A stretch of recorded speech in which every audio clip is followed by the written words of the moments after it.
Olá,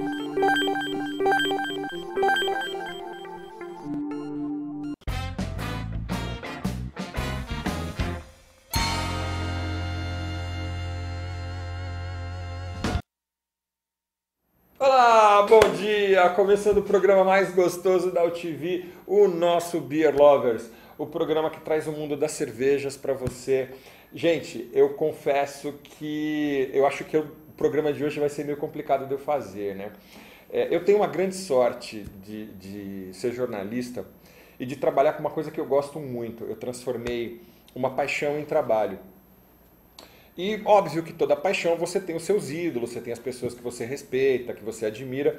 E hoje eu tenho uma dessas pessoas ao meu lado que elevou o nome do Brasil para um patamar que a gente ainda não estava acostumado, não é uma coisa que a gente assimilou ainda, que é o sommelier de cerveja, esse profissional que é um expert em bebidas, na verdade, né? O sommelier não é só... É que agora se criou essa coisa de sommelier de vinho, de cerveja, de cachaça, criou essa especialização, mas o sommelier é um especialista em bebidas de modo geral.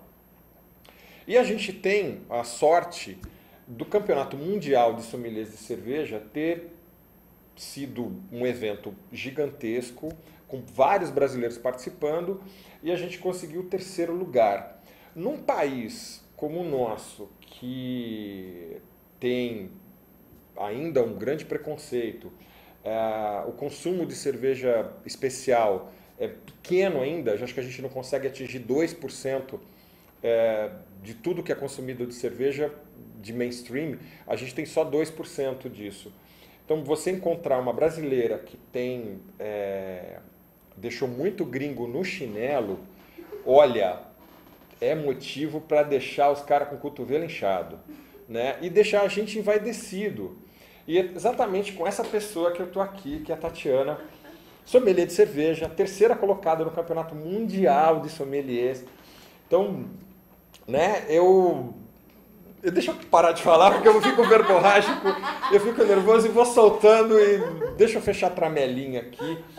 Tati, bom, uma pergunta que você já deve ter respondido bilhões de vezes. Como que a cerveja entrou na sua vida? Putz, a cerveja entrou na minha vida, na verdade é a bebida minha preferida nas bebidas alcoólicas. E eu, na adolescência, viajava bastante com meu pai, a gente colecionava latinhas de cervejas, achava lindo, sempre curti comunicação. E eu colecionei latinhas de cervejas com meu irmão sem nunca nem imaginar que eu fosse trabalhar com cervejas um dia. E depois disso, certa altura, minha mãe falou assim, o que vocês vão fazer com essas latinhas cheias de pó, não sei o que lá? Resolvi jogar fora e ali joguei e fui embora. Comecei a trabalhar com design gráfico, trabalhei bastante tempo focado na área cultural. E ali eu tive um diretor que me pediu alguns trabalhinhos freelas e comecei a fazer uns trabalhinhos freelas. E esse diretor é um dos proprietários da Beer Vine Importadora, que é a importadora pioneira em cervejas especiais no Brasil. Comecei fazendo, fiz o loginho da Beer Vine, fiz um material de apresentação para um projeto de uma cervejaria que eles estavam negociando. Na época eles só trabalhavam com a Vashta, que eles começaram a trabalhar em 93 com a importação de cervejas, assim, super ousados.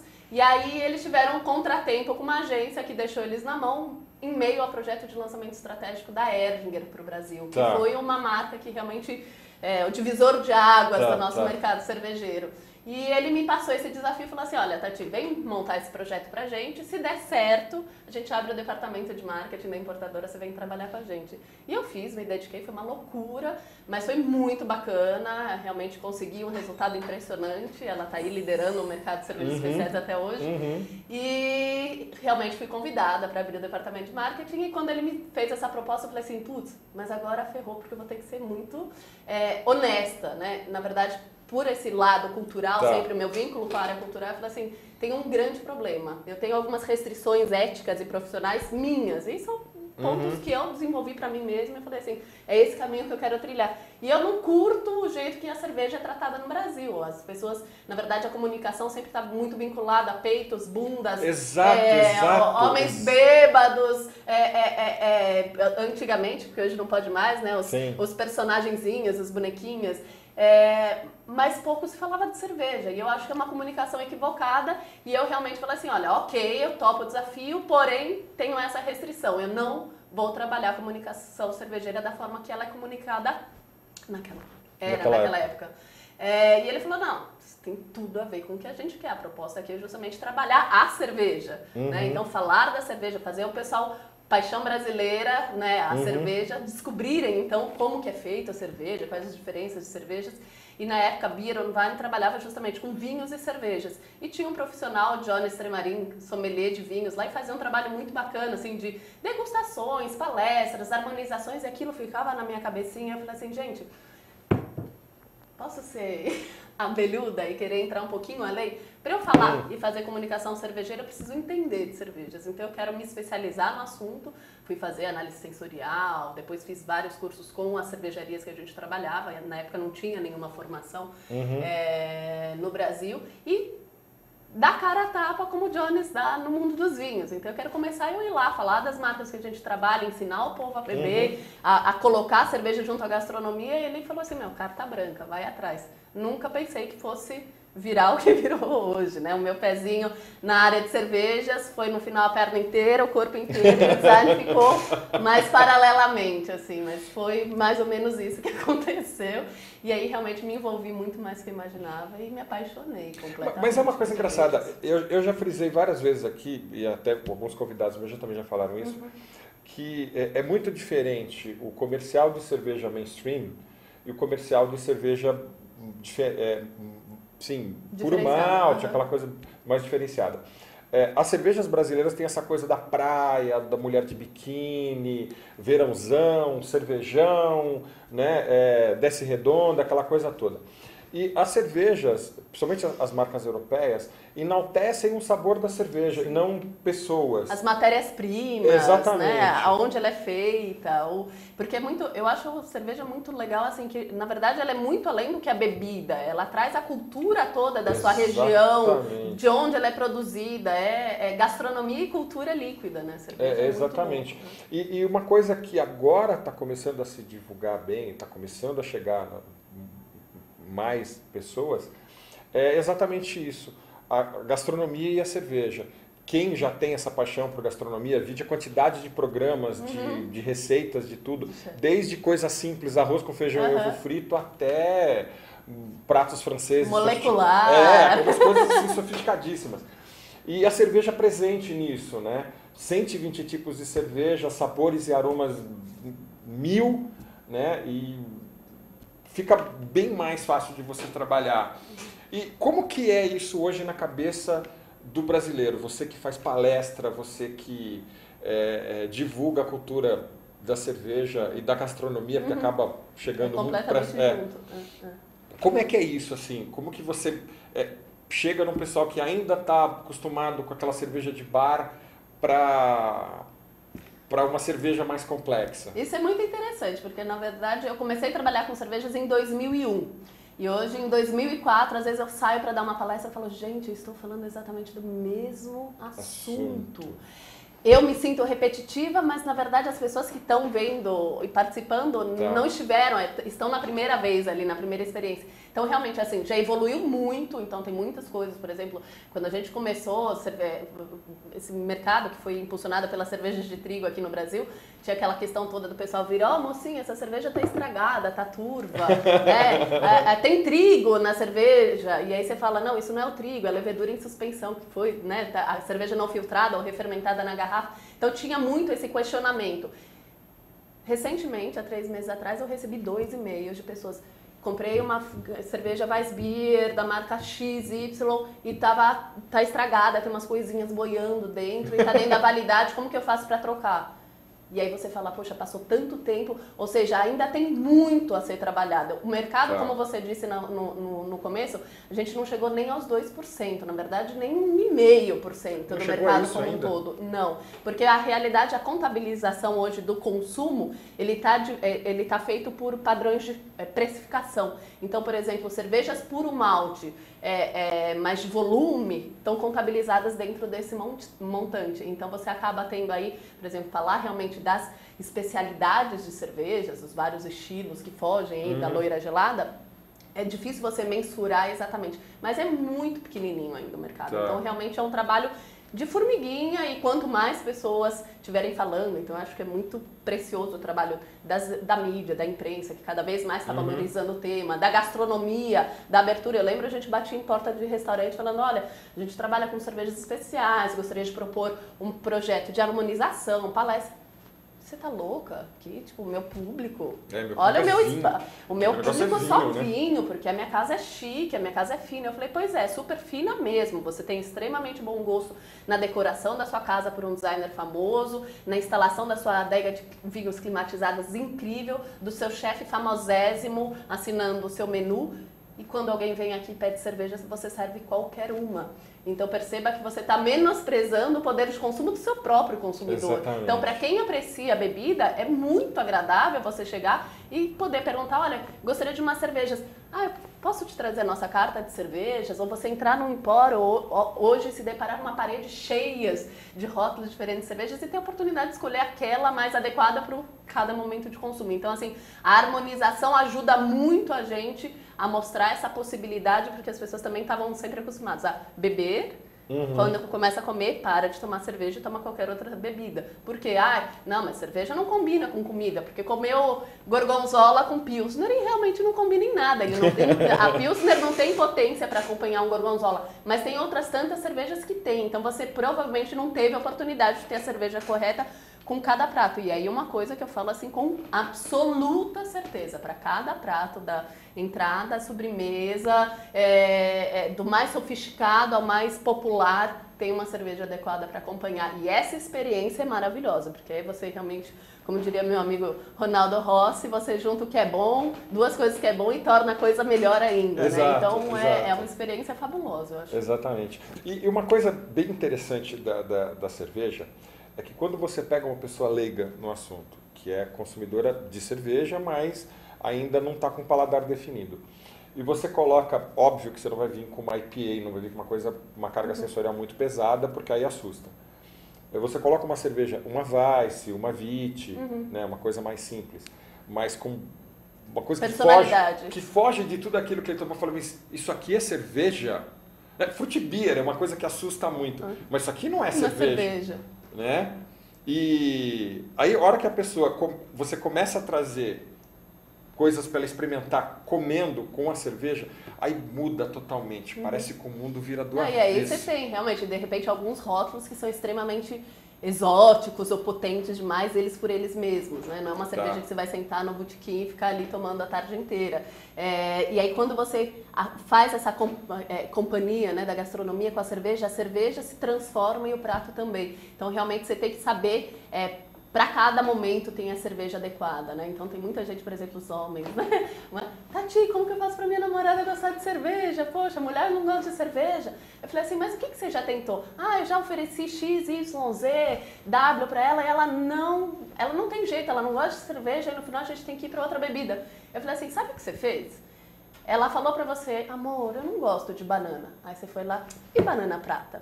E banana ouro, banana maçã, banana da terra, banana nanica. Ela falou que não gosta de banana. Então, você tinha que oferecer uma outra fruta. Tem manga, tem framboesa, tem abacaxi, tem lixia. Você tem que entender qual é o gosto da pessoa. E gosto é pessoal. Não existe, qual é a melhor cerveja do mundo? A melhor cerveja do mundo é a que te mais agrada naquele determinado momento. E às vezes uma super cerveja para aquele momento, para um outro momento já não é adequado. Né? Uma Barley Wine na beira da lareira é linda, na beira da praia não funciona. Então, entender o momento de consumo e mais que isso, entender o gosto pessoal. Então a pessoa fala assim, putz, você gosta de café? Odeio café. Não oferece uma stout. Foge das de malte tostados, que traz essa nota muito intensa, da torrefação do malte, que vai te remeter ao café. Pessoa já não gosta de café, você não vai ser a mesma coisa, não gosta de café. Beba café. Não é isso. Então, vai atrás, você citou, mais de 100 estilos de cervejas a gente tem hoje catalogados para os campeonatos mundiais. Com certeza vai ter uma que tem um paladar que se equipara melhor àquele gosto pessoal de determinada pessoa. Então, aí uma pessoa gosta mais de doçura, vai buscar doçura na cerveja, gosta mais de frutado, tem gente que adora acidez, eu sou daquelas com gosto super esquisito, de pequenininha até hoje, chupo limão puro. O pessoal fala, como assim? Tem um paladar que com certeza a acidez é uma coisa que não me espanta, e a acidez é uma coisa que espanta muito as pessoas aqui. E aí a gente, de novo, aquela diferença de é cultural mesmo. O Brasil é o país da cana-de-açúcar. A gente está super acostumado sempre tudo muito doce, né? Os nossos doces, compota, doce de leite, de pequenas mães dão suco de laranja com açúcar, leite com chocolatado e açúcar. Então, a tendência brasileira tem realmente um paladar muito voltado à doçura. Então, existe uma grande rejeição ao amargor, à acidez. Compara um bolo brasileiro, por exemplo, quando você vai para a Europa e come uma torta de frutas. A acidez é protagonista, eles têm pouca disponibilidade de açúcar. O açúcar, na verdade, é consumido com muito mais moderação pelos europeus. Então, eles têm uma tendência a assimilar muito mais a acidez. Cervejas ácidas, por exemplo, na Bélgica, você encontra na torneira de botequim da esquina. E aí você fala, cara servindo lambic, chopeira ali dele e vendendo. E aqui a gente toma, né, uma lambic, uma fruit lambic em taças flute, como se fosse, né, um espumante, com toda aquela delicadeza. E lá eles tomam nos tumblers, um copão tipo de geleia e aos baldes. Mas por quê? Tem uma pegada que é incrível, é assim, é extremamente refrescante, combina muito assim com uma cerveja de se beber em volume e tem personalidade, né? Então aí realmente é o adaptar o paladar a cada história e também perceber o quanto que a gente evolui no paladar, né? De pequenininho você não come agrião, espinafre, as folhas verdes escuras que são muito amargas e daqui a pouco você está comendo e fala, nossa, eu odiava isso antes. Então, você vai maturando o paladar com a comida e com a cerveja também. Tem muita gente que começa, é engraçado porque a gente já conhece o perfil, assim, a navegação padrão, digamos assim, do universo cervejeiro, né? O camarada começa super delicado, aí daqui a pouco começa a entender o amargor, curtir o amargor, daqui a pouco ele vira um lúpulo maníaco e quer a mais amarga melhor, chega a ter taquicardia depois de beber a cerveja tão amarga e aquilo fica até uma referência meio de status, né? E aí daqui a pouco o camarada começa a ir, as alcoólicas, as tostadas, depois passa para as ácidas, e aí as ácidas são tudo, e daqui a pouco ele para e fala assim, opa, na verdade o que é bom é equilíbrio, a coisa bem feita, aquilo harmonioso, aquilo que te dá prazer, né? E uma coisa engraçada, porque realmente, se você que gosta de um tipo de cerveja, ela não tiver adaptada adequadamente ao ambiente, você não pode pegar uma Imperial Stout de chocolate com 12,8 de álcool e tomar na praia 40 graus, né? Por mais gelada que ela esteja, extremamente alcoólica, doce, vai ficar muito estranho. A doçura até talvez entre aí bem para tirar a maresia da boca, quando você sai do mergulho, por exemplo, na água do mar, mas realmente é extremamente alcoólico. Mas mais uma vez, de novo, pode ter gente que vai apreciar aquilo naquele momento, aí é super surpreendente você pensar no mercado de destilados, o mercado-chave no Brasil é o Nordeste. Você vai para o Nordeste, as pessoas tomam uísque na praia, e você fala, meu amigo, nesse mega calor nessa praia, assim, escaldante, você bebendo uísque, sim, eles bebem muito uísque, é impressionante o consumo de uísque. Dizem que, acho que Pernambuco é o estado brasileiro que mais consome uísque. E é impressionante, você não imagina. Então, de novo, mais uma vez, assim, a gente tem que tomar cuidado sempre. A gente tem uma tendência para rotular tudo. Ai, mulher só gosta de cerveja docinha. Ai, não, isso não pode, isso pode.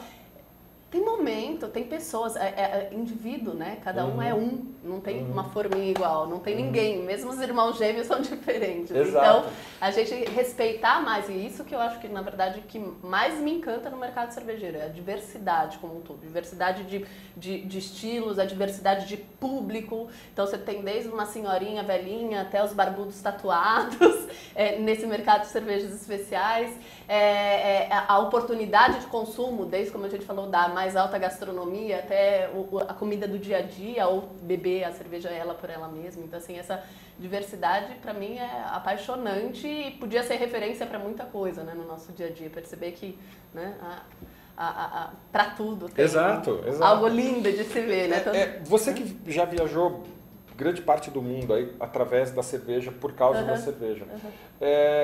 Eu recentemente, conversando com o dono da Six Point, ele ficou abismado com... Eu não sei se ele foi gentil e coisa assim, mas eu acredito que não. Ele ficou abismado com a criatividade dos cervejeiros brasileiros, né? De como que a gente consegue fazer sabores diferentes. Você acredita que o Brasil, breve ou caminhando para criar o seu próprio estilo, como a Bélgica tem a sua característica, os Estados Unidos tem aquela coisa do lúpulo, aquela coisa mais cítrica no lúpulo, praticamente em tudo que eles fazem tem bastante lúpulo, mesmo cerveja que teoricamente não tem lúpulo, eles põem lúpulo. Né? Então criou-se o estilo americano de cerveja, tem o estilo inglês, que é carbonatação mais baixa, trabalho forte de malte, tudo. Você acha que a gente pode chegar a isso? Porque o Brasil está ganhando muito nome lá fora, o Samuel está lá fora fazendo uma cerveja colaborativa. Então, você acha que a gente pode chegar a isso assim, a ponto de, mesmo com esse consumo de menos de 2%, chegar num mapa da cerveja mundial e falar assim, ó, o Brasil está aqui? Eu acho que tem 2 pontos, né? O Brasil está aqui, isso já é um fato realmente que a gente está ganhando cada vez mais notoriedade e a gente precisa aprender a se valorizar também, porque o brasileiro é muito bom. Quando ele decide fazer e fazer de forma séria, ele faz e é muito bom, ele é muito criativo, ele é muito flexível, né? Ele se adapta, ele se molda às situações. Então, assim, eu fico... às vezes a gente mesmo, eu acho que falta um pouquinho de perceber o nosso poderio, né? Porque realmente o brasileiro, quando quer fazer, faz muito bem feito. E aí, essa posição no mercado, óbvio, começa agora devagarzinho. Eu lembro quando do campeonato mundial, o pessoal falou assim, nossa, mas nem imagina, a gente nem conhece cerveja brasileira, nunca imaginei que fosse ter então sommelier de cervejas no Brasil. Então você fala, opa, e daqui a pouco vem Vals e conquista ouro no festival em Denver. E aí o pessoal fala, o quê? Cerveja brasileira ganhando aqui nossas medalhas? Então isso já traz uma atenção para o Brasil que eu acho mega importante. Agora, um outro passo é falar assim, a gente vai ter, num curto espaço de tempo, uma personalidade para falar assim, essa é a característica, é a escola cervejeira brasileira, porque uma escola cervejeira você não faz de um dia para o outro. Sim. São séculos, né, de desenvolvimento e que vão transformando e mostrando uma personalidade, né? Então você tem Alemanha, República Tcheca, muito esse trabalho, em especial com as lagers, sul da Alemanha muito com a cerveja de trigo, Inglaterra, como você falou, os maltes tostados, água mais dura, mineral, baixa carbonatação. Estados Unidos, super produtor de lúpulo, então o lúpulo é uma matéria-prima muito fácil e acessível para eles. Então aqui, por exemplo, eu estou com um projeto junto com o pessoal da VIP e uma fofa, a chefe de cozinha Diana Tavares, ela está montando umas historinhas aí muito interessantes com lúpulo e ela ficou desesperada porque a dificuldade que é você conseguir, por exemplo, aqui ter acesso a flores de lúpulo fresca. A gente consegue o lúpulo em extrato, o lúpulo em pellet, mas em flores é muito difícil. E oxida rápido. Estados Unidos está ali, está na plantação, a cervejaria tem sua própria plantação de lúpulo. Então o acesso é muito fácil. Então, obviamente, se vincula a característica dessa escola. O Brasil agora está desenvolvendo, eu acho que vários estilos novos, trabalhando matérias-primas típicas brasileiras, as frutas exóticas. E aí eu acho que nisso existe uma tendência de você começar a explorar mais o que pode vir a ser a nossa personalidade cervejeira, né? Então, realmente, a gente...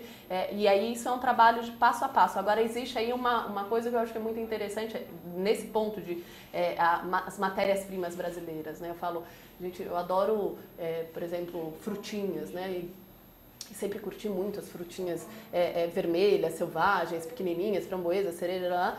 E aí você para e vê o Brasil, a gente não conhece as nossas próprias frutas. Exatamente. A gente tem tanta fruta exótica, a gente tem tanta especiaria incrível e a gente não explora. E aí eu não digo na cerveja, não é na cerveja, é em tudo. Então agora você começa a ver a linha de iogurte saindo com frutas nacionais, um trabalho mais apurado, tentando valorizar. E é isso que eu acho que é um passo importante pra gente em todos os mercados, não só cervejeiro, mas a valorização do que é nosso, valorização das nossas tradições, a valorização da nossa cultura. Eu fiz um projeto recente envolvendo a Paulistânia, que é a marca própria da Beer Wine, que tem esse trabalho com as ilustrações que trazem dentro de um rótulo, uma mesma série de rótulos para a mesma cerveja, imagens diferentes de traços culturais brasileiros.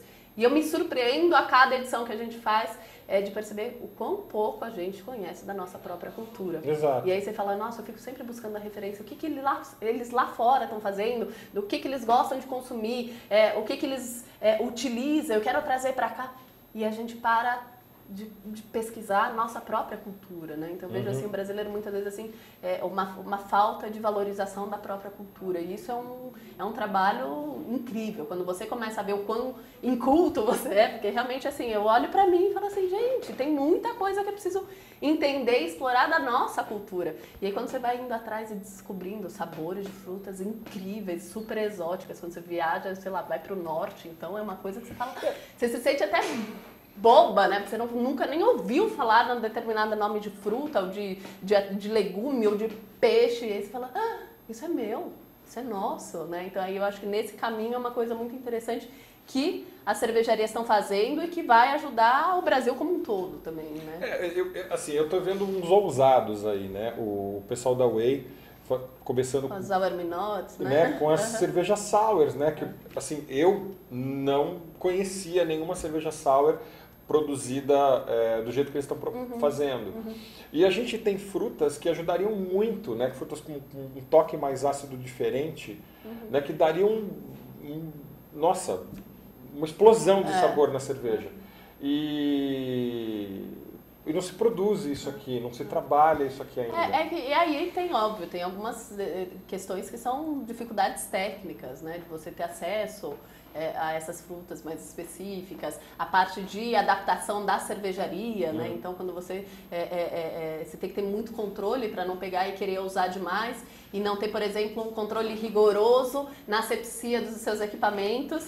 E aí acontece, e aí realmente a gente tem, nas grandes cervejarias, você tem uma restrição técnica, que é tudo muito extremamente complexo, então você trabalha, em geral, você tem uma cervejaria que só trabalha com cervejas de alta fermentação ou só de baixa fermentação, e das grandes não tem nenhuma trabalhando nas cervejas ácidas, né? E aí você fala, leveduras selvagens, elas são selvagens, literalmente, então é muito difícil você controlar e evitar, por exemplo, contaminação. Então é típico, então você pega a Bélgica, quem faz lambics e sours só trabalha com lambics sours, não produz pilsner, por exemplo, que é hiper delicada e facílima de ser contaminada. Então tem que ter esse controle. E aí, óbvio, é uma questão de... e aí por isso que eu falo, é tempo, e não precisa ter pressa. A gente vai explorando aos poucos. Então, só o fato de já ter, né, algumas cervejarias tentando fazer essa brincadeira e ver que fruta funciona, que fruta não funciona, que resultado você tem, porque uma coisa é a fruta sozinha, outra coisa é ela na fervura, outra coisa é ela numa maturação em barril. Então você tem que entender qual vai ser o resultado. E não é uma coisa que... Aí é diferente, apesar de ser gastronomia líquida, a cerveja não é algo que você prepara e come ali 2 horas depois, né? Você tem o prazo de produção dessas especiais, às vezes demoram 2, 3 meses para ficarem prontas, e aí você fala... Aí você acha que o resultado vai ser lindo, né? Maravilhoso, chega no final, putz, não deu certo, vamos começar de novo. Então é um trabalho de formiguinha. É verdade. Mas eu tô vendo umas pessoas ousadas aí. Eu vi a gente fazendo cerveja com capim-limão. Eu tomei uma de um cervejeiro caseiro de carambola, deliciosa, uma pale ale simplesinha, mas muito aromática de carambola, com sabor super gostoso e sem aquele dulçor exagerado. Ficou muito, muito legal, porque a fruta não é uma fruta muito doce. Né? Então ela ficou muito legal. Ele não explicou como ele fez o processo, escondeu o jogo. Mas tem que esconder mesmo. Né? Ele escondeu o jogo. O segredo do chefe. Né? O mestre cervejeiro é o chefe de cozinha das cervejas. E assim, ficou bem legal. E hoje eu vejo que o Brasil virou uma rota, né? Muita gente vindo para cá e fazendo cerveja colaborativa e vindo olhar o que está sendo feito e pesquisa e conversa e experimenta o nosso café, nosso chocolate, nossas frutas. Isso é muito legal também, esse intercâmbio cultural, né? Você poder trazer cervejeiros de fora para cá, mandar nossos cervejeiros para fora. Esse é o lindo da globalização, na verdade, você poder fazer essa troca de experiências que é incrível. Eu acho maravilhoso, assim, realmente é uma... Você começou em 2001, né? São 13 anos aí. Nesses 13 anos, o que você viu de mudança no mercado? Que eu vi de mudança no mercado, primeiro pode vir. Interrupção. Pode vir, sem problema. Fenomenal. Pode vir. Obrigada. Olha lá a capoeira na rótula da Paulistana. Tem um monte de cervejinha, vamos... As nossas cervejas chegaram atrasadas. Estavam paradas no trânsito. Ficaram presas no trânsito. Eu vou precisar de assessoria aqui pra... Ah, não, consegui. Não vão estar geladas, mas é tudo certo. E aí essa parte toda, eu acho que de cultura, intercâmbio cultural Nossa, gente, eu acho que eu vou deixar... Mas o que você viu nesses 13 anos? Você comentou hoje que existe hoje o lúpulo mania, com aquele cara apaixonado por lúpulo, não sei o quê. Mas ainda a Weiss é a grande vedete, é a cerveja que mais vende. Na verdade, ela é a líder hoje no mercado de cervejas especiais e, obviamente, você pensar, quando você pensa em liderança, é o agradar a grande maioria, né? Tá. Então, quando você... Assim como uma pessoa com personalidade demais, ela pode agradar ou desagradar. E, em geral, quem tem personalidade coleciona também uma boa quantidade de inimizades, digamos assim. E uma pessoa mais neutra, ela passa muitas vezes desapercebido. Quando a gente fala no paladar, você colocou um pezinho a mais, por exemplo, no amargor, você já desagrada quem não gosta de amargor. Você colocou um pezinho a mais na doçura, já desagrada quem não gosta de doçura. Colocou um pezinho a mais na acidez e assim por diante. Então,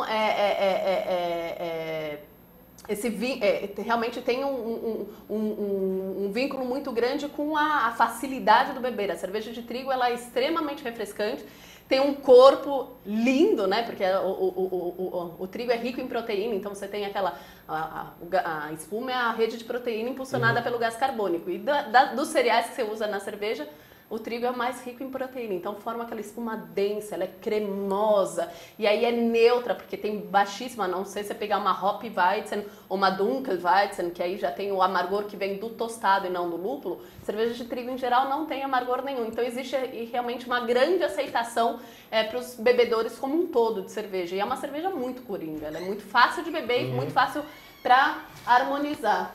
Eu acho que eu vou deixar... E elas estão todas quentes já, mas tá tudo lindo. Isso daqui é uma sacanagem, né? Não, isso daqui é sacanagem. Isso é sacanagem. Isso aqui é torturar, bicho. Isso é torturar. Você fez de propósito, né? Sabe que eu tomei 20 dessa daqui na feira. Na feira da Beer Valley. Gente, essa cerveja aqui é eleita, assim, a minha preferida das IPAs que eu já tomei na minha vida. Essa cerveja é uma sacanagem. O pessoal da Ballast Point, eles fazem um lindo trabalho. Lá, por exemplo, tem as versões Sculpin com vários tipos de pimentas. Então, eles têm Sculpin habanero. E aí a brincadeira que é realmente aquela IPA com bastante lúpulos americanos, puxando bem aí pro cítrico, frutado, um pouquinho de resinoso também. E aí eles fazem a brincadeira porque eles são pescadores, adoram peixes, né? Então, aqui, por exemplo, eles pegaram o Sculpin, que é um peixe super venenoso, mas extremamente saboroso. Então, não é aquela coisa que é uma pegada forte, né? Uma picada forte, o veneno é intenso, mas extremamente prazeroso. E aqui essa é venenosa no lúpulo. Ela foi eleita a segunda melhor IPA do ano, o ano passado, não foi? A Tree List fez uma lista aí com, acho que 12, 14 cervejas. Ballast Point ficou em segundo ou em terceiro lugar, agora eu não me lembro certinho. Mas aí, de novo, né? Esses rankings é uma coisa muito peculiar, né? Então, para os adoradores de lúpulo, com certeza, essa pode estar encabeçando fácil até o primeiro lugar. Não só o terceiro, mas para os não apreciadores de lúpulo vão falar: gente, essa cerveja amarga demais. Não perceber que não adianta a medalhinha, né? Você fala: sim. Tati, você é a melhor sommelier do mundo. Não, eu fui a melhor naquela ocasião, naquele campeonato, mas acho que essa medalha, digamos assim, ela faz muito mais da ocasião do que qualquer outra coisa. Ela veio chacoalhando de moto. Ela fez um ganchezinho, mas... Tá ótimo. Legal. Bom, uma cerveja puro malte lager, né? Essa é aquela cerveja dos amigos, né? Do dia a dia, né? E aí também tem essa tendência, o pessoal começa... essa daqui... Ai, estragou um pouquinho o rótulo, acho, na hora de puxar mas não tem problema. Essa é uma inglesa, a Titanic White Star, que é uma Golden Ale maravilhosa, também puxando bastante no lúpulo. E aí é interessante fazer essas comparações, né, de refrescância, de drinkability em estilos completamente diferentes. E aí muitas vezes o pessoal fala, cervejas de alta fermentação são sempre muito complexas, em geral são cervejas escuras, não tem absolutamente nada a ver, né? O pessoal começa a inventar a história, fermentação tem a ver com a levedura usada para virar, o moço virar cerveja. Exatamente. E basta. Então você pode ter estilos, por exemplo, ales ingleses extremamente refrescantes, com a água mineral que dá essa baixa carbonatação, uma certa salinidade na boca, assim, um toquezinho mineral. E é extremamente refrescante. E Inglaterra, por exemplo, é uma origem que eu vejo o pessoal sempre deixando de ladinho, né? Deixando assim. E eu acho incrível. As cervejas inglesas fazem um trabalho belíssimo. E aí, também, de novo, você começa as cervejas especiais, e aí começa todo mundo a achar que Pilsner... Eu já ouvi, inclusive, uma pessoa famosa falando, não, que cerveja... Pilsner não é cerveja. Eu falei assim, o mais engraçado é que da cerveja que é a mais consumida mundo afora, por conta de o apelo de refrescância, essa facilidade de se beber em grandes volumes, e a delicadeza é a mais difícil de ser feita, porque qualquer erro na produção fica escancarado, né? Então, você vai contratar um pizzaiolo para sua pizzaria, você não vai chegar pro camarada e falar assim, me faz aí uma 4 queijos. Não, você vai falar uma mussarela, porque aí você vai entender se ele faz bem a massa, bem o molho, assa no tempo adequado e faz o arroz com feijão bem feito. Exatamente. O resto, decorar, perfumar, é outra história. Então, numa cerveja hiper complexa, é muito mais difícil você perceber eventuais falhas de produção do que numa delicada. E aí o pessoal, de novo, entra em cervejas especiais, porque Pilsner é uma porcaria. Gente, Pilsner é uma delícia. E aí a harmonia, e aí realmente você falar assim, não, eu posso pegar uma puro malte e que vai te dar extremo prazer e realmente muito bem feita, com toda a sua delicadeza, para você beber no seu determinado momento de consumo, né? E aí aqui essa é uma dessas opções de você ter aí uma cerveja puro malte super refrescante. Um brinde à sexta-feira, gente. Isso daqui combina com sexta-feira. Combina, né? Que eu falava, vou happy hour. Isso aqui combina com sexta-feira. E aí a gente brinca muito assim de realmente você poder tá com mente aberta para perceber o trabalho que foi feito. Ninguém abre um restaurante para servir comida meia boca. Lógico que né? não. Quer fazer bem feito, quer que as pessoas voltem e falem, nossa, ali tem um temperinho gostoso. Nenhum mestre cervejeiro sobe na panela para fazer coisa ruim. A pessoa, não, mas cervejas mainstream são ruins. Não são ruins. Elas são adequadas para aquilo que elas se propõem. Nenhuma delas levanta a bandeira, eu quero ser a melhor Pilsner do mundo. Não. A Brahma, se não me engano, foi a Brahma. Ganhou medalha, acho que de prata, dentro do estilo dela, como a segunda melhor da América Latina. Né? E aí a proposta, né? Então, assim, mas é que tem milho na cerveja, e agora o milho virou o grande vilão. Então, assim, a gente tem que trabalhar a cultura e informação, mostrar qual é a diferença, porque você chegar numa cerveja de R$1,09 na gôndola, gente, o produto ele tem que ser muito barato. A cadeia produtiva dele como um todo tem que ser muito acessível. Então, obviamente, eles vão buscar matérias-primas acessíveis. O arroz, o milho é muito mais barato do que o malte, assim como é muito mais barato escurecer uma cerveja com corante caramelo do que com maltes torrados, né? Aí você cria aquela percepção equivocada, o pessoal fala, mas cerveja escura é doce. Cerveja escura, doce, você tem alguns estilos sim, cervejas escuras doce, por conta de matéria-prima, mesmo de volume, mas em geral as cervejas escuras populares, doces, é corante caramelo, não é malte tostado. Mas é ruim. Tem gente que adora. Então, assim, a gente tem que tomar cuidado agora, óbvio. Valorizar quem está buscando, eu acho, levantar a bandeira de qualidade. Porque aí você realmente está buscando um consumo muito mais respeitoso e consciente. De não vou beber para encher a cara, né, e ficar muito louco. Exato. Mas eu vou beber para ter prazer, para lembrar da cerveja, para conversar sobre ela, para ela se tornar assunto também, para ela me dar uma informação gostosa e criar uma experiência, né? Não criar só a dor de cabeça do dia seguinte de uma manguaça.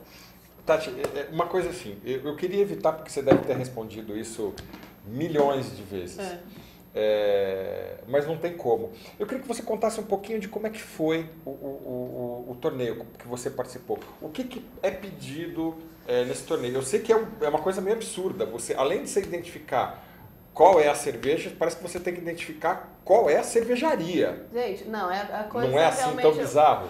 Não, é bizarríssimo. Na verdade, assim, primeiro lugar que eu fui Confesso, completamente despreparada, porque eu tive 2 filhas, uma na sequência da outra, então quando a primeira estava com 1 aninho, eu engravidei da segunda, e aí gravidez, amamentação, foram praticamente 4 anos de uma quilometragem mínima de cervejas, e nisso chegando um monte de novidades. Então realmente eu estava desfavorável nesse sentido, porque realmente a gente os campeonatos ou qualquer prova relacionada à cerveja é muito atual, né? Então a cada ano ele vai se modificando, se atualizando para a tendência do mercado, para os rótulos do mercado.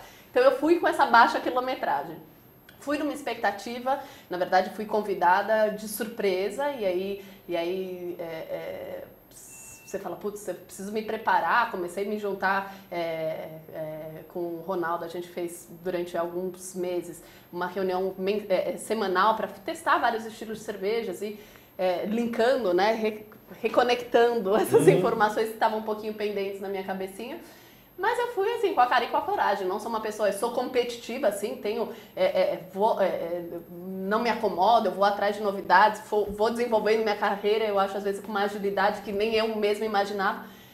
Mas eu não tenho esse espírito competitivo de prova, de campeonato. Eu lembro que eu fazia ginástica olímpica de pequena e eu sempre que falava em campeonato, aquilo me tremia as bases, porque essa coisa da competição, tem gente que tem isso nato, né? Sim, que realmente é hiper competidor, e eu não tenho isso nato. Morro de vergonha, eu sou tímida, não acho que certificado ou medalha vão me valer. Eu me formei e nunca fui buscar o meu diploma na faculdade, eu não tenho diploma pendurado na parede, não emoldurei nem até agora o meu diploma lá no sommelier. Então assim, fui pro campeonato com uma expectativa, achando sim que seria difícil, mas não que seria tão difícil. Em primeiro lugar, os alemães são organizadores, né? Eles são impecáveis, assim. Nossa, aquela coisa alemã. O horário certíssimo, as ordens, as regras, você recebe um crachazinho, por trás do crachá tem o número da mesa, da sala que você vai, você entra na sala, tem fiscal de um lado, fiscal do outro, não pode abrir a boca. O respeito é uma coisa assim, tipo, eu falei, me senti em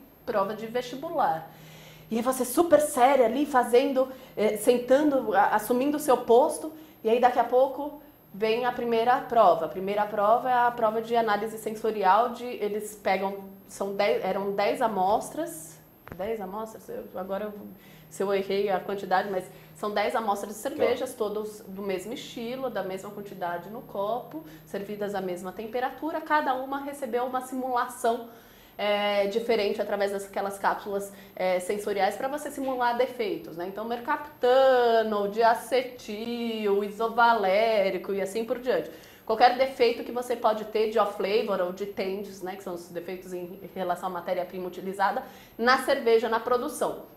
Nesse ponto, fica favorecido quem trabalha na indústria, né? Porque, em primeiro lugar, acesso a essas cápsulas de análise sensorial é inviável, é muito, muito caro, é um recurso muito caro de ser utilizado. Eu não posso ter em casa um kitzinho de cápsulas e todo final de semana estar testando para estar com o meu olfato apuradíssimo. E como, obviamente, existe uma equipe dentro da indústria fazendo análise sensorial diariamente da produção, é muito raro você ter defeitos tão drásticos chegando ao ponto de venda. Então, os defeitos que você encontra mais comumente são os vinculados em especial à oxidação, às falhas de armazenamento da cerveja. Então, ali, por exemplo, tinham, dentro da competição, sommeliers da indústria, porque sommelier também tem aquele detalhe, o pessoal fala, sommelier de cerveja. Sommelier é o profissional a serviço da bebida, mas o serviço da bebida pode estar em várias áreas, pode estar no restaurante, pode estar na indústria, pode estar na importação, no hunting de cervejas, pode estar na imprensa, na comunicação cervejeira, então realmente é o profissional a serviço e ele tem várias atuações diferentes. E ali eu tinha sommeliers competindo comigo do mundo inteiro, com muito mais tempo e às vezes gerações de cervejeiros, né? O que ganhou o sommelier no campeonato anterior vem de terceira geração de cervejeiro na família, dono de cervejaria. Então é aquela pessoa que inspira a cerveja desde que nasceu. E aí você pega as cervejas, analisa as cervejas e aí você tem do seu lado um gabarito com 20 opções de resposta, tudo em inglês ou em alemão, você determina antes da prova o que você, qual idioma que você vai querer fazer a prova, e aí você vai lá analisando a cerveja e colocando a sua opção. Depois vem a segunda prova, que que aí é uma análise, não, é a prova teórica. A prova teórica é uma prova escrita, de múltipla escolha, 50 perguntas para 45 minutos, ou seja, você tem menos de 1 minuto por resposta. E detalhe, é múltipla escolha, você tem de 1 a 5 respostas certas por pergunta. Então, você pode não necessariamente ter uma única resposta ali dentro das alternativas, como ter todas ou 2. E detalhe, cada resposta errada anula uma resposta certa sua. Então, não vale chutar, é completamente o pior passo nessa história, seria chutar um resultado. Mais fácil deixar em branco do que... Mais fácil, porque aí você pode prejudicar, de repente, uma resposta que você deu com certeza. Depois você tem a questão do idioma, de novo, porque os alemães estavam fazendo em alemão, os americanos, ingleses em inglês, línguas maternas. Os espanhóis, brasileiros, estavam fazendo nas línguas que não são as suas nativas, né, os tchecos. Então, você tem aquela dificuldade do idioma. Aí, de novo, mamãe, professora de inglês, que vai me dar chibatada em casa depois, você fala, eu falo inglês? Falo. Mas a gente fala inglês com o Google do lado, com o dicionário, a mamãe para ligar, você está fazendo o e-mail para mandar para a cervejaria, você passa um corretor. Então, assim, você fala inglês. Outra coisa, você está lá sob pressão de tempo, com assunto na prova teórica que vai desde o assunto mais técnico ao mais abrangente, de cultura, de harmonização, de estilos, de características sensoriais, numa língua, no idioma que não é o seu. Então, às vezes, cheio de pegadinha, igualzinho o vestibular. Então, às vezes, você lê a pergunta e fica, entendi direito? Não entendi direito? Então, assim, realmente, nesse mercado tem que valorizar o idioma, tem que ir lá voltar a fazer aulinha de inglês, aula de alemão, qualquer idioma sempre vai ser muito bem-vindo para os profissionais do mercado de bebidas como um todo. E aí, você tem essa dificuldade e o tempo. Eu não uso relógio há anos, você não pode usar celular. Então, quem estava com o reloginho ainda conseguiu controlar o seu tempo, eu não consegui. E o fiscal de sala fala, deu 5 minutos, ele, mais 5 minutos, deu 5 minutos, canetas na mesa, você tem que soltar a caneta e sair da sala. Assim, você não tem choro, não tem nada. E aí, quando ele falou assim, mais 5 minutos, eu não tinha lido, sei lá, umas 15 questões. Eu falei, Jesus, amado. E aí já vem aquela tensão toda, né, de vestibular, é uma coisa, eu não passo, o meu dia a dia profissional não é esse, né, eu não faço provinha, eu não tenho essa pressão do tempo de dar resposta, então assim, você vai, você se prepara para as informações que você tem que passar adiante. Aí termina a prova, vem a próxima prova prática, aí você recebe 20 amostras de cervejas, com um gabarito com 30 opções de respostas, nesse caso todas cervejas mesma quantia, mesma temperatura e estilos completamente diferentes. E aí você tem que, cheira, dá um golinho e fala, notas de cravo e banana, Weissbier alemã. Essa daqui não é uma Witbier belga, tá. As belgas são mais cítricas, não, mas essa daqui é alemã com certeza. Aí você vira para o gabarito, tem 4, 5 alternativas de Weissbier. Detalhe, a marca.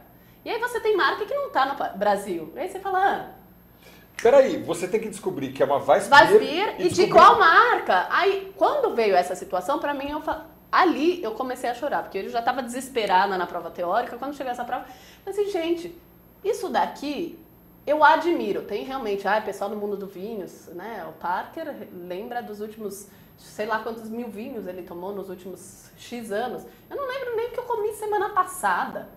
Né? A memória sensorial, ela é curta. Então, você pegar uma Pilsner, óbvio, elas têm diferença entre as marcas, mas são diferenças sutis. Extremamente. Porque o estilo é Pilsner.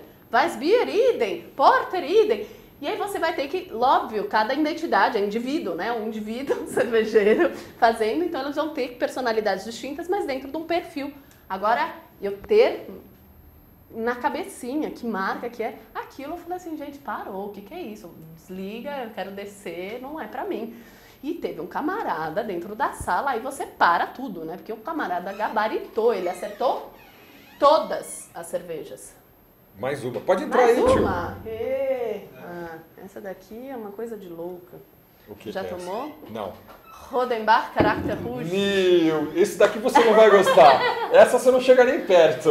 Essa é uma Flanders Ale as típicas cervejas ácidas belgas, maturadas em barris de carvalho, com bastante nota balsâmica, acidez. Então aqui tem alta fermentação, mais fermentação lática, adição de lactobacilos. Então ela tem uma acidez pronunciada, depois ela matura em barris de madeira, que traz também bastante informação sensorial. Começar a arrepiar. Detalhe, só que ela é macerada com cranberry, cerejas e framboesas frescas. É um show, mas de novo, aqui, bem ácida. Aqui a gente falou de lúpulo como protagonista, aqui é a acidez o protagonista. Então realmente você tem que entender cada paladar. Essa é uma cerveja super parceira da gastronomia. Aliás, foi uma receita colaborativa com um chefe de cozinha belga que fez esse projeto junto com a Rodenbach. Tá. Então você tem outro intercâmbio cultural acontecendo que é muito interessante, que são dos chefes de cozinhas que já trabalham, né, a cocção de vários ingredientes, sendo convidados para trazer esse conhecimento também no preparo de pratos para o preparo de cerveja. Então trabalhando em conjunto com os chefes de cozinha da cervejaria, que é o mestre cervejeiro. Eu tomei uma Rodenbach com o Caro Preso. A gente foi fazer uma harmonização de defumados. Confesso que foi um baque, assim, foi um choque. Eu já tinha tomado umas lambics, eu nunca tinha tomado uma tão mais acentuada na acidez. Primeiro gole deu, nossa... balsâmico demais. Juro, super. Parece que você está tomando vinagre. Não, a gente teve um camarada, assim, super... alto nível, alto executivo, uma pessoa muito querida, assim, e ele, quando a gente lançou a Rodenbach aqui no Brasil, ele ficou encantado, né, garrafa rolhada, açafrada, que incrível, nanana, comprou, infelizmente não recebeu a informação adequada, porque tem esse detalhe, né, você trabalhar cerveja mainstream, você só vende, você não passa informação nenhuma. Trabalhar o mercado de cervejas especiais, você tem que trabalhar cultura e informação junto. E aí, desavisado, uma pessoa que não imagina que isso daqui vai ser, tampouco que vai ser uma cerveja, muito menos que não vai ter nada a ver com uma cerveja da loira gelada que a gente está habituado a beber, vai abrir, desavisado, servir os amigos, fazer uma puta cara feia, voltar e falar assim, mocinha, como fazia o pessoal das cervejas de trigo antigamente, sim, vem falar, vê se isso tá estragado, tá mais ácido que vinagre. Pois bem, o pH de muitas sour beers são iguais ou inferiores ao pH do vinagre. Então a acidez é quista, é desejável, é típica do estilo, mas é assustadora se você não tem essa informação. Exatamente. Então você tem assim, realmente muita... Aqui no caso você tem as notas balsâmicas, vinhosas. Quando você pega uma lambic, você tem as notas animais ainda da levedura selvagem, que causa mais estranheza ainda. E aí você tem várias graduações. Você tem na Rodenbach, por exemplo, você tem a Classic e a Grand Cru. A Classic é 3/4 de cerveja jovem para 1/4 de cerveja envelhecida. A Grand Cru é o contrário, 3/4 de cerveja envelhecida para 1/4 de cerveja jovem. Então você tem muito mais pronunciado todas essas informações que eu falei agora, de vinhosa, balsâmica, acidez, madeira, na Grand Cru do que a Classic. Então isso realmente é uma informação explosiva. Agora imagina assim, tudo que você come normalmente utilizando limão, né? Os frutos do mar... né? Tempero básico para peixes e frutos do mar é acidez? Pois bem, cerveja ácida e frutos do mar, peixes, funciona extremamente bem. Nossa, uma ostra... Lindo! E aí você vai... E aí, na harmonização, isso eu acho assim que é, para mim, o mais encantador de tudo. O quanto a gente... Deixa eu parar de babar aqui. Deixa eu parar de babar. A gente quer criar... existem, obviamente... regrinhas, né, para você conseguir ser mais assertivo na sua escolha, mas tem uma coisa que as pessoas esquecem, a gente harmoniza as coisas diariamente. Diariamente. Então a gente acorda de manhã e toma um café com leite, é uma harmonização. Você faz o seu omelete com baconzinho, é uma harmonização. Você pega o seu camarão e joga um limãozinho, é uma harmonização. Você vai comer o fondue de chocolate, pega as frutinhas e mexe no chocolate, é uma harmonização. O pão com queijo é uma harmonização. A cerveja com linguicinha e cebola é uma harmonização. Então assim, a gente faz isso diariamente. E aí pegar essas referências do que a gente harmoniza na gastronomia com ela mesmo e trazer para cerveja. Então, o omelete com bacon que eu falei. Será que eu não preciso tirar o bacon? Mantenho o bacon, que o bacon é uma delícia. Mas eu pego uma Rauchbier, que é uma cerveja com maltes defumados. O malte defumado, normalmente a pessoa fala, nossa, essa cerveja tem cheiro de bacon, porque a defumação te traz esse link de referência com o bacon, com as carnes defumadas. Então, será que uma Rauchbier e um omelete não vão funcionar bem? Vão funcionar lindamente bem. Aí você pega a fruta e o chocolate. Quais são as frutas que combinam melhor lá no fondue? As mais ácidas? Exato. Morango. A uva, a banana. Você pega o chocolate, não em formato de fondue, mas pega, por exemplo, uma torta mousse de chocolate. Entra com uma Fruit Lambic de framboesa, de cereja. Acidez, fruta e chocolate. Vai combinar? Com certeza. Perfeitamente. As cervejas ácidas, as cervejas de trigo, Witbier, citricidade, refrescância, ela tem uma acidez gostosa, não é uma acidez desse grau, né? Porque eu falo, Lambic, Sauerbier, você tem que pensar no limão. Boca começou a salivar, é isso que você vai ter de sensação. Witbier, Weissbier é uma salivação menor, é uma acidez, boa acidez, mas não tão intensa quanto esses outros estilos. Vai combinar com frutos do mar? Lindamente. Vai na fé que vai rolar bem. Então, ou pegar, por exemplo, o café com leite. Você tira o café e bota uma porter ou uma stout. Tira o leite, põe um pudim de leite, um creme brulee. Vai funcionar? Vai funcionar super bem. E assim por diante. Então, assim, a gente começar a trazer as referências do que a gente usa no dia a dia, na junção de ingredientes na gastronomia, para buscar a referência de que cerveja vai ser adequada para eu fazer a harmonização no meu dia a dia com a cerveja. E aí você vai, obviamente pensar, tem aí as regrinhas básicas, que é de prato delicado, pé de cerveja delicado, pratos mais robustos e mais intensos, cervejas mais complexas e mais robustas. Então, assim, tomar cuidado para não atropelar, né? Então, a harmonização é equilíbrio. Eu quero uma cervejinha, um prato delicado, eu tenho que buscar uma cervejinha igualmente delicada. Eu quero um prato porreta, eu vou buscar uma cervejinha porreta. Sobremesas, doces, que muita gente acha que não funciona com cerveja, não vai funcionar com a loira gelada. Mas vai funcionar com uma cerveja que tenha um teor alcoólico mais elevado, que tenha uma nota de torrefação que vai te remeter ao chocolate ou ao café. Bolinho com café, quem não gosta? Funciona muito bem. Então, eu não gosto de café. Então aí você não vai gostar. Eu não gosto de café. Mas é engraçado, eu adoro stout. Sério? Eu não consigo tomar cervejas com café, que vai café na composição. Cervejas com malte e café, tranquilo. Agora, a cerveja que vai o café, não vai. Não vai. Ela não desce. Eu acho que eles devem estar abrindo uma, mandei uma com café. Vamos ver se não desce hoje. Mas é interessante, então aí realmente, de novo, é gosto pessoal e gosto não se discute de forma alguma. No máximo lamenta, assim, né? Lamenta, assim, mas eu acho que mas tampouco interfere. Sim. Não precisa nem lamentar, porque a pessoa tá misturando duas cervejas, que heresia, tá pondo limão na cerveja, ou tá comendo... Tem gente que adora misturar doce e salgada, tem gente que acha um absurdo. Então, eu faço o que te faz feliz e ponto, né? Assim, seja feliz. Eu tinha esse tipo de preconceito até conhecer um amigo indiano que me apresentou o molho chutney da Índia. A tia dele faz. Ela fez um chutney de manga. Nossa, eu tenho um amigo, o Oliver Scheid, que faz o melhor chutney do universo, assim, A gente se come com estapeou carne, na faculdade. É incrível. A gente se estapeou na faculdade. Porque a gente estava fazendo churrasco, aí ele trouxe uma panelinha pequena. Parece assim, que você come mais carne do que você comeria se não tivesse ela. Aí ele colocou, eu falei, o que é isso? É um molho que a minha tia trouxe que fica legal com carne. Mas tem um cheiro doce, o que é isso? É manga. Você tá doido? Manga. Experimenta. E eu sou curioso? Deus! Não, é incrível. Mas aí é justamente, as pessoas têm tendência a falar assim, eu não gosto. Mas você já comeu? Não.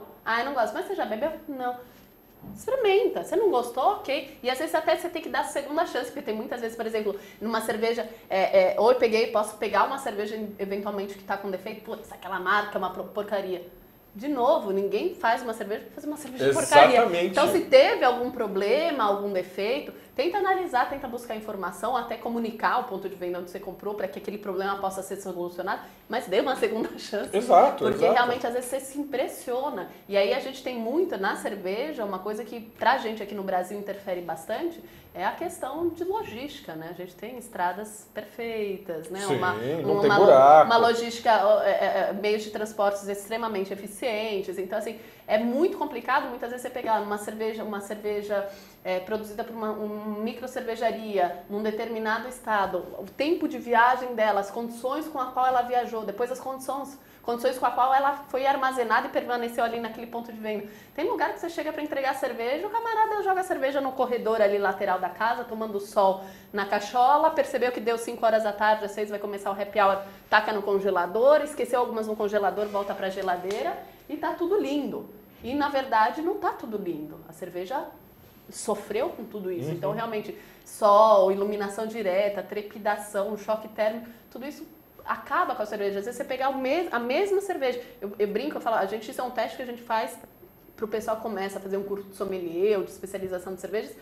Packzinho da cerveja mais simples do mundo, garrafinha transparente, e aí você pegar 6 cervejinhas, cada uma você vai dar um tratamento diferente. Uma garrafinha você leva com cuidado, guarda na geladeira, em pé, deixa ela ali quietinha, a outra você guarda no armarinho em pé, e as outras 4 você pega e uma larga no porta-mala do carro, como a gente faz às vezes, né? Vai viajar, larga lá, esqueci, passou 2 dias no sol ali, fora a viagem toda, põe no congelador, tira do congelador. E aí faz esses testes de manipulações inadequadas para a cerveja, e aí você abre todas elas, marca o númerozinho e anota no caderninho o que você fez. E aí depois você, sem ver o caderninho, pega rótulo por rótulo, degusta e vê as sensações que elas te passam. E aí você vai entender o que eu tô falando. Exatamente. Então tem muita gente que fala assim, eu cheguei, hoje eu tô num bar, tô sentada aqui, a cerveja tá gostosa, mas é que hoje eu não tô bem para beber, né? Tá meio empapuçando. E muitas vezes não é você que não tá bem para beber, mas a cerveja que já não tá mais adequada para beber, porque sofreu muita oxidação, e aí tá lá, nota de papelão, de luz, te dá aquela sensação realmente de empapuçada na boca, que ela não tá agradável. E aí o pessoal perde, não esquece de pensar nisso, quando você está pensando em serviço, um bar, se você tem esse prejuízo na cerveja, você está prejudicando as suas vendas. Exatamente. Porque conforme você diminui o drinkability, por exemplo, numa cerveja de alto drinkability, você está perdendo volume de consumo, né? Então realmente tem que ter muito cuidado. Mas enfim, mas aí voltando... Então, gente, 1 hora de programa não dá, né, bicho? Não dá, né? Não dá, não tem. E a pessoa não para de falar. Eu prometo, juro, eu prometo pra vocês, eu quero fazer uma coisa muito legal pro programa, que é convidar a Tati, pra gente fazer uma parceria, pra gente trazer instrução pra você que tá estudando aí, pra ser sommelier. Então, tudo que ela passou nesse processo de, né, trazer essa medalha de 3º lugar para o Brasil, ela dá um toque de como que é isso, porque realmente é importante, é uma informação bastante importante. Então, eu vou ver se eu consigo convencê-la. Ela tem um tempo extremamente escasso, né? Então, eu quero ver se eu consigo fazer dropzinhos com ela para que a gente traga essa informação para vocês. E você vê essa simpatia, né? Que não dá para ficar longe. Saber controlar a língua, né? Que não para de falar. Então, você vê essa simpatia que é uma delícia de conversar. Se o pessoal já não tivesse me avisado, já tomei 2 puxões de orelha ali, o programa já esgotou, já extrapolei o meu horário. Mas muito obrigado, um super final de semana. Não esqueçam, beba melhor e beba com qualidade. Não precisa encher o caneco. Dá para você tomar cervejas de excelente qualidade, tomar a noite inteira, tomar 3, 4, 5 cervejas no máximo e você vai sair feliz. Leva um amigo que não dirige, vá de táxi, volta de táxi, é a melhor coisa. Não vai estragar o seu final de semana. E ó, dicas. Essa daqui é aquela, né? Que... Apaixonado. Não, e essa daqui é a minha... Eu ainda preciso aprender a acostumar com essa cerveja. Estilos exóticos. O primeiro negócio foi... Eu adoro cerveja ácida, mas essa daqui pegou assim, tum, né? Deu um baque. Mas ela é muito saborosa. Ela é muito saborosa. É uma cerveja... Bom, é isso. Eu vou deixar vocês com um final de semana gigante vindo aí. Então, muitas opções. E não esqueçam, bebida de direção não combina. Obrigado, Tati, pela gentileza. Obrigada a você, César. Maior prazer. Chame sempre. E a gente vai fazer uma parceria legal. Gente, até a semana que vem com mais um Beer Lovers. Tchau! Tchau, tchau.